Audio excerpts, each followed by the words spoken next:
My name is Anh, and I'm the UA Senior UA Manager in Rovio, and I'm managing the global UA activities for several titles of Rovio games. And today I would love to share with you, based on our best practice and my experience, of how can you maximize your UA campaigns using the post-install event.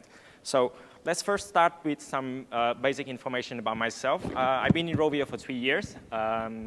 Leading the global activities for certain game of Rovios, including Angry Birds 2, which hopefully a lot of you will know. The latest game that we're launching, which is Battle Bay, is topping top 10 grossing, top 3 chart in US App Store. And also the other mastery game, which named Nibblers, and the other strategy game, Planet Pirates. So today I would love to talk about to focus on the best practice on UA, and here's the agenda. We'd love to talk about how we see the app ecosystem today. User UA as in general, so a lot of time I will call user acquisitions as UA, so hopefully you will not be confused. Talking about, moving forward to talk about the full funnel conversion for UA, post-install events, and maximizing the UA campaign using post-install event. One thing I would like to highlight before the talk is this one is not the UA ABCs. So I'm going to get directly into how the UA in best practice is doing. So it's not going to explain what would be what UA is. So talking about the mobile app landscape. So as you could see that according to a case study from Comscore, only 50% of almost 50% of the user who doesn't download any apps within a month, which is very concerning considering how you, as a developer, you have millions of apps on the app stores and thousands of apps are being published on both Google Play and Apple stores every day. And the thing is that you want to get the user to download, but half of them don't even looking or discovering a new apps on the monthly basis. And as a developer, you want to get your app to be downloaded, you want to get your apps to top on the chart. And the thing is, this one is the one that I took last week. So dominating the top chart is normally the social apps or the utility apps. So when I talk about utility app, it could be Uber, Google Maps, or even the Bitmoji, which is the emoticons apps. So there's a very few gaming apps that actually can make it to the top chart and staying there. So when I mean staying there, it means that it can sustain the top chart positions for at least 2, 3, or even 4 weeks. It's not a surprise to see a Facebook app to be there for months, but it would be surprised to see actually a gaming app that actually topping the chart and staying there for a longer period of time. So which that means for having a lot of user doesn't download so many apps. There's a lot of apps that are being published every day, so which means that as an app developer or game developer, you're not only competing with the other ones, but you're actually competing to gain the people's attentions, the user time, and ultimately the money that they can spend on your apps. So, which is why, for me, I think that the user acquisition is a very important role in the whole mobile app system. And UA, as an overview, for mobile gaming is the mobile advertising that usually standing for what I call is the performance-based marketing, which is you acquiring user, you retaining user, you maximizing their lifetime value, which we normally calling is the LTV.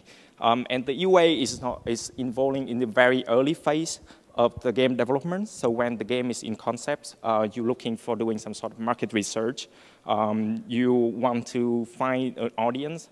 The UA team is there to share the best practice and also helping you to doing some sort of initial test to see if your brand and IP is actually appealing to the target audience that you're looking for. Of course, when you are in soft launch in a certain markets, you want to have enough user to download that you can A/B testing. The UA team will bring the value the user for you. But a lot of the gaming company normally think that, okay, get the best download in global launch, which is when you launch the game on the global scale. And that's the end of the UA team. It's just the beginning of the UA team, because you only, at that point, you're only looking for scale with the lower CPI. But the UA team job is to actually growing the DAU on the sustainable level, which you can actually staying with the game lifetime. So speaking on the UA, I talk in the next one I want to discuss is about the full funnel. So what I meant with the full funnel is the user acquisition is about doing the media buying. So you showing the ads for the user out there. You try to get user to click, to download, and ultimately optimizing to get them staying, engaged, and pay. So the whole funnel would be, that's something that you need to go look beyond the proxy metrics. So not impression, not just clicks, not just download, but actually looking on return on ad spend, which I put in here is the ROAS. And also looking at the lifetime value. So what could be achieved by using this whole funnel as the way for you to see that, okay, how effective is your campaigns? So this triangle is the way that I presenting in that when you're showing the ads for the user, which we call is the impressions, how effective is the ad that people actually convert, that clicking on the ad, they end up in the app store, they download the apps, and then how many of them who actually convert and pay the money. So on the right side, there's the metric that I call is the CTR, which is the click-through rate. CTR is the clicks to install, which is from the moment that people click on the ad and then go to the app store. And then the CVR is the conversion rate. So how many people who download and actually end up like passing a certain event, engaging with the game, or actually playing money. On the left side is about how all of the buying methods that I could name up. So CPM means cost per 1,000 impressions. So if you're doing a branding campaign, you don't really need to look at on the performance-based metric. You only look at, okay, how can I show ad to as many people as you can.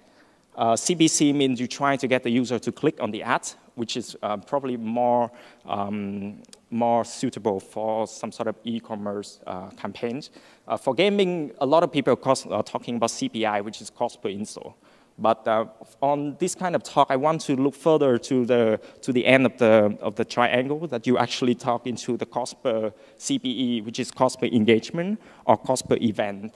So what that means is the CPI is not the ultimate metric that you're looking at, but you need to look further down and actually see if there's you need to maximize on the CPE rather than the CPI or CPC or CPM. So all of those metrics, and this one is the way that we put in the practical point of view, how you can actually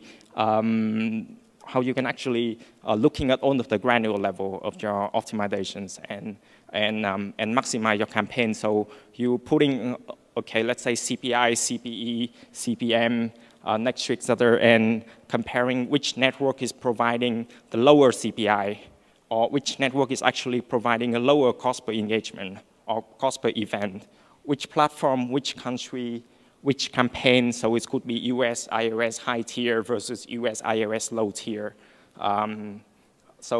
And then also like the creative would be like either the video, gameplay video is working better, or actually the live action video is working better. I put in here is the sub-publisher or site ID, which is if you optimizing your campaigns on AdColony, Unity, and Vango, you pretty much familiar with the terms.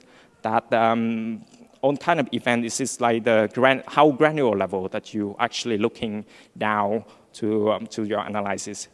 And which is, moving to the next one is, you see that how UA is playing a role in here. What is the UA process? How deep you look into the data to actually optimize. And the main topic today is talking about the post-install event. So the post-install event is, what that means is not every action that the user takes within the game is actually meaningful to your business. So either passing a tutorial in the casual game or in the mastery game doesn't really mean so much by if the people who are actually inviting the friend to Facebook or making a purchase or passing a certain level.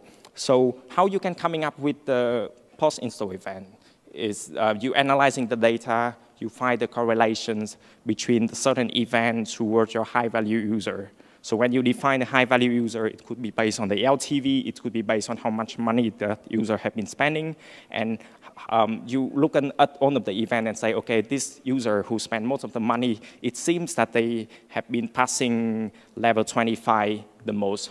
So that's kind of analysis that you can actually use to see. And normally you're selecting the events based on, okay, let's say day 1 retention, day 3 retention, day 7 retention, or day 1 like events, day 3 event, day 7 event, or revenue. Which is like the important checkpoint within the game. And this is not like just something that the product team is coming to you and say that, hey, I think when the people are joining this, this group is going to be an important event. You have to look from the marketing point of view, the data-driven point of view, that you actually put the data next to each other and see how they correlate with the purchase or the high-value user.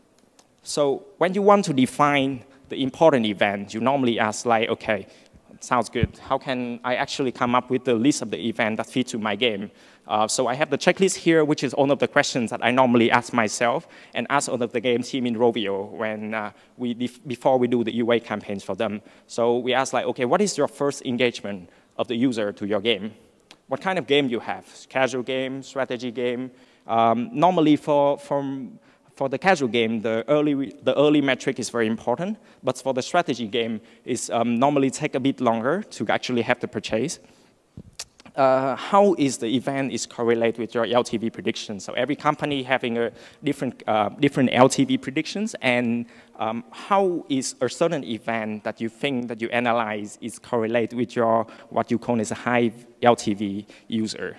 Is that the one event, or it can be combined of 2 or 3 events? Once you have a list of the events, you need to actually A/B testing them. So, which that means that put them into actions and actually see if that event A, based on your theory, is actually the high-value event. But when you put them and analyzing them, you actually see, oh, maybe event B is better. And then the other question would be, how many events is enough? Do I need to have 1 event, 2 events? Do I need to have 5, 10 events? It depends on game. So from, I can give an example of, for Angry Birds 2, we have 3 to 4 events. So when I talked with the game team, I came up with a list of the 10 events that by talking to them, by actually looking at the other game that I've been doing UA for, and after a few months of running UA campaigns with all of the data that I have in hand, I actually see that, okay, maybe 3 events is enough. I don't have time to put all of the 10 events next to each other because like, some of the events may not be relevant. So the people who actually spend most of the money, and I think that, okay, when they're passing level 20, they're more likely to spend money. But after I have 3 months of data, it's not the case. 70% of users passing level 20, but it doesn't mean that they actually spend the money. So the theory that you have in mind needs to be proven by data. And the last point would be, okay, you have the networks, you're working with AdColony, Unity, Vango, Facebook. Do they supporting you with their infrastructure that you can actually post back the event through your attribution, that they can optimize the campaign based on the certain KPIs? So this is a list of all of the questions that you can ask yourself before you're defining the events. And once you have, then this could be some of the examples that I could suggesting you to take a look and see. This is based on our casual game. And some of the event was based on our latest real-time PvP game. So you look at like the early retentions, early engagement, which mean app sessions or app open. And then I normally define the event based on how day 1, day 3, day 7 checkpoint would be. So if the tutorial pass is normally more, or unlock the first achievement is normally correlate that it's going to be the first, the value for the high retention on day 1, then that could be one of the events. And day 3, it could be the first purchase. Day 5, it could be the second purchase. Or it could be like joining the league, joining the clan, joining the fleet, or it could be like passing level 35. Or inviting friends on Facebook. So this kind of list is just the initial start, but you can actually like look at your own game and think about what would be the event that you should coming up with. So yeah, so now we have all of the events. You know what do they do. You know the list. You have one in hand. So how you can actually put them in practice and utilizing them with your own UA campaign. So when I'm talking about this practice, I put them into two separate. So I talk about how you can use the event with video or display networks, which is AdColony, Unity, and Vango, and how you can use with your self-service platform, which is Facebook, Google, or Twitter.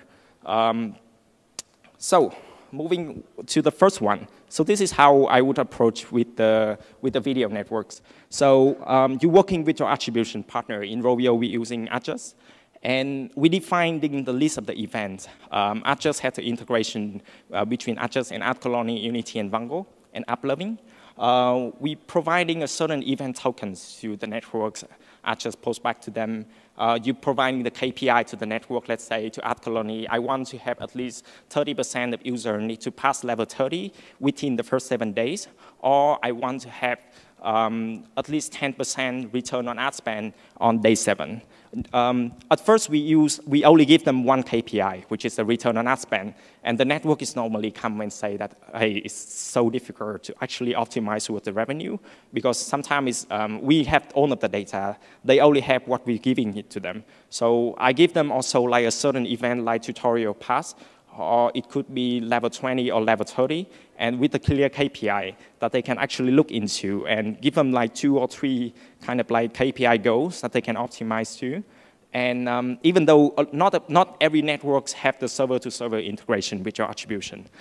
So would that mean that you still have to do all of them in-house? And I actually show an example of how I actually do it with my own Excels in here. And for the networks, when you have all of the list of the publisher, you find like this one have like more than the return on ad spend on day 7 is exceeding your goal, and about 40% of the user who actually passing level 30, which is also exceeding your goal. You're putting them into a whitelist campaign, which means that you're bidding about 20 to 30% higher. Or the one that is not meeting your KPIs, you either bid lower or you blacklist them that you don't want to buy the traffic anymore. So here's one of the examples that I actually do, and this is based on one of our real data. This is the ideal scenario in here is that you have the back end that you can pulling all of this data from your attribution, your own internal tracking, and then you can put them into a dashboard on Tableau or ClickSense. For me, I put here as an example on Excel that we already have like a list of the publisher. This is, let's say, from network 1 in US iOS, how many download per publisher, and this is normally like for 2 to 3 weeks. It could be longer, depends on how long is the data that you're looking at. You have like a retention on day 1, day 3, day 7, the revenue per download, and this is the cohort data. So it actually is average revenue per user, which is Apple. And then I have one of the event in here, what I call is a level 20, which is an important checkpoint that I think that is meaningful. And then when I put all of this data next to each other, I come up with my own KPI, which is the last column. I call it a sub-publisher score.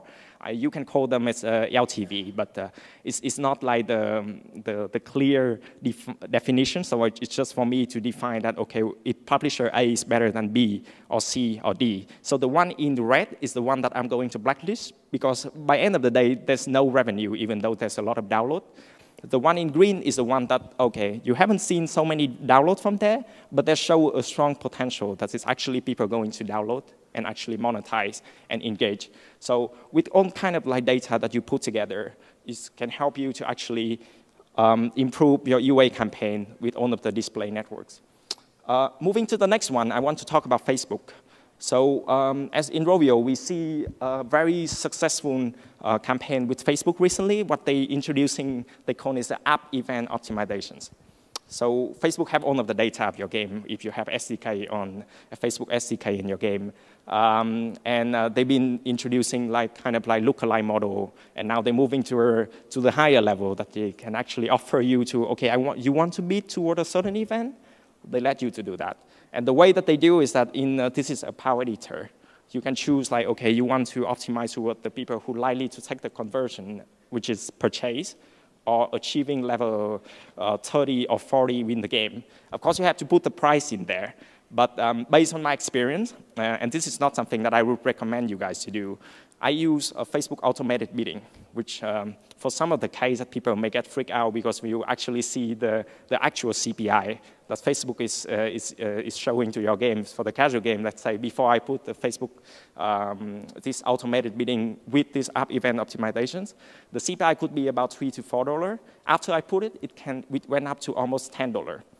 So if you look at only CPI base, it can cause the UA managers a big trouble. But when I look further into the cost per purchase, it actually is lower. So the cost that I actually getting the user who acquiring and who I acquire and spend money is lower. So Facebook have some sort of list that they can let you predefine the events. It's not that easy that you do with the attribution partners, but I think the list is pretty good because it's pretty much cover all of the important events for the mobile game. I strongly recommend you to integrate. And this is the result. This is the actual result for one of our games. I can't name which game, and I can't name what was the period. But I can say that after we put it live on, let's say, week 5, we see a tremendous success. So not only in terms of spend on download, download means cohort size, but also like the retention doesn't change so much, but actually the average revenue per user, the actually day 3 return on ad spend or ROI, return on investment, is much higher and is staying. And we still, I think 80 to 90% of our current spend is coming from this app event optimization. So that's something that I think Facebook have the capability that you should utilize and take advantage of. Yeah, so to summarize, I think that the app events you need to optimize your whole user funnel, not only from impression to click to download, but to the downstream event, which is after the user download. How would they monetize? How would they engage? Do they inviting friends? Take all of those events into your LTV prediction and optimization. Look further than just buying user on click, buying user on download, but actually buying user on events, on engagement, on purchase. And selecting the events, or what I call is the pies, is by analyzing, find the correlations, and building your post-back setup with your attribution partners. They should be the best one that can help you on this. And yeah, finally, Facebook app event optimization is the best tool, and I strongly recommend all of the advertisers out there to actually try it out, and hopefully it's a great success. So thank you very much, and hopefully you enjoy this talk. Let me know if you had a question. Thank you. Oh, thanks very much. Great talk. I had a question a little bit not exactly on the topic of UA, which seems to be your focus. I was wondering if you've had any experience using post-install events to drive push notifications to increase engagement or retention. To be honest, not on the real-time cases. So I used to run some push notification campaigns, but the way that I do is that I kind of using like the important event. Let's say people who passing level, let's say 25.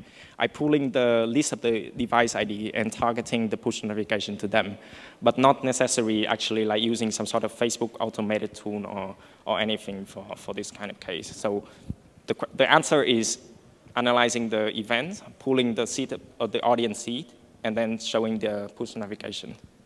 Yep. Thank you, Anh Nguyen. Thank you.